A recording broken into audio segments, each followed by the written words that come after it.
Taste the Daily. Karur மாநகராட்சி நிர்வாகத்தை கண்டித்து அரசு ஊழியர்கள் கண்டன ஆர்ப்பாட்டத்தில் ஈடுபட்டனர். வரி வசூல் செய்யும் பணியில் ஈடுபட்டுள்ள அரசு ஊழியர்களை மரியாதை குறைவாக நடத்துவதையும், ஆய்வுக் கூட்டம் என்ற பெயரில் பணியாளர்களை அச்சுறுத்தும் போக்கினை கைவிட வலியுறுத்தியும் நகராட்சி, மாநகராட்சி அலுவலர்கள் மற்றும் பணியாளர்கள் ஒருங்கிணைப்பு குழு சார்பில் போராட்டத்தில் ஈடுபட்டனர். இந்த போராட்டத்தில் 30க்கும் மேற்பட்டோர் கலந்து கொண்டனர். விடிய திமுக ஆட்சியில் நிர்வாகிகளின் அராஜக போக்கு தொடர்கதையாகி வருவதாக குற்றச்சாட்டு எழுந்துள்ளது. திருப்பூர் மாவட்டத்தில் போக்சோ வழக்கில் ஆஜராகாத பல்லடம் மகளிர் காவல் ஆய்வாளருக்கு பிடி வாரண்ட் பிறப்பித்து உத்தரவிடப்பட்டது. பல்லடத்தில் 16 வயது சிறுமிக்கு 17 வயது சிறுவன் பாலியல் தொல்லை கொடுத்த வழக்கில் சிறுவன் சிக்கிய நிலையில் இந்த வழக்கு விசாரணை திருப்பூர் மாவட்ட ஆட்சியர் அலுவலக வளாகத்தில் உள்ள மாவட்ட இளம் சிறார் நீதி குழுமத்தில் நடைபெற்றது. இந்த வழக்கின் விசாரணை அதிகாரியான காவல் ஆய்வாளர் கவிதா ஆஜராகாததால் அவர் மீது பிடி வாரண்ட் பிறப்பிக்கப்பட்டது.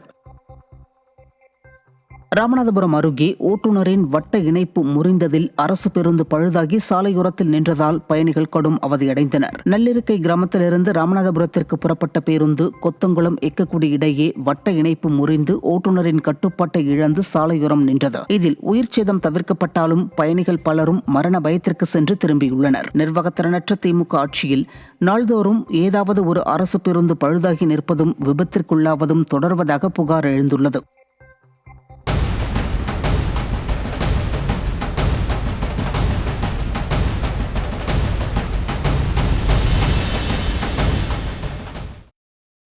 திருவாரூர் மாவட்டத்தில் போதிய நெல் கொள்முதல் நிலையம் திறக்க வேண்டுமென விடியா திமுக அரசுக்கு விவசாயிகள் வலியுறுத்தியுள்ளனர்.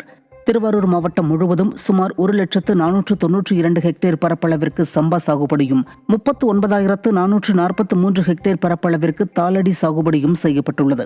இந்த நிலையில் மழை காரணமாக நெற்பயிர்களில் புகையான் பூச்சி தாக்குதல் ஏற்பட்டு மகசூல் குறைந்ததால் விவசாயிகள் பெரும் நஷ்டமடைந்துள்ளனர். மேலும் நெல் கொள்முதல் நிலையம் திறக்கப்படாததால் அறுவடை செய்யப்பட்ட நெல்லை விற்பனை செய்ய முடியாமல் தவித்து வருவதாக வேதனை தெரிவிக்கும் விவசாயிகள் போதிய நெல் கொள்முதல் நிலையங்களை விடியா திமுக அரசு உடனடியாக திறக்க வேண்டுமென வலியுறுத்தியுள்ளனர். இந்த டிரான்ஸ்போர்ட் டிபிசியில் 532 டிபிசி திறந்திருக்குன்னு சொல்றாங்களே ஒழிஞ்சு எத்தனை டிபிசி திறந்திருக்காங்கன்னு இது வரைக்கும் தெரியல. எங்களோட விவசாய அவலம் ரொம்ப மோசமாக போயிருக்கு. நாங்கள் இன்னும் தலை தூக்கவே 2 வருட காலம் ஆயிடும் போல இருக்கு. இந்த ஆண்டு பெய்த மழையும் அளவு கூட, அதோட மூடாக்கா இருந்த மானத்தினால புகையந்தாக்குதலும் கூட பல ரூபத்தில் எங்களை பழிவாங்குது. இயற்கையும் பழிவாங்குது, விவசாயிகளை அதிகாரிகளையும் பழிவாங்குறாங்க. இந்த நிவாரணங்கிறது கண்ணுக்கு எட்டின தூரம் வரைக்கும் இது வரைக்கும் தெரியல. இன்சூரன்ஸ் தொகையும் இது வரைக்கும் 4 ஆண்டு காலமாக எங்களுக்கு எதுவும் கிடைக்கல. கடலூர் மாவட்டம் ஸ்ரீமுஷ்ணம் அருகே சேதமடைந்து இடிந்து விழும் நிலையில் உள்ள பேருந்து நிழற்குடையால் பயணிகள் அச்சத்தில் உள்ளனர். ஸ்ரீமுஷ்ணம் அருகே முடிகண்டநல்லூர் கிராமத்தில் உள்ள பேருந்து நிழற்குடை சேதமடைந்து பொதுமக்கள் பயன்படுத்த முடியாத நிலையில் உள்ளது.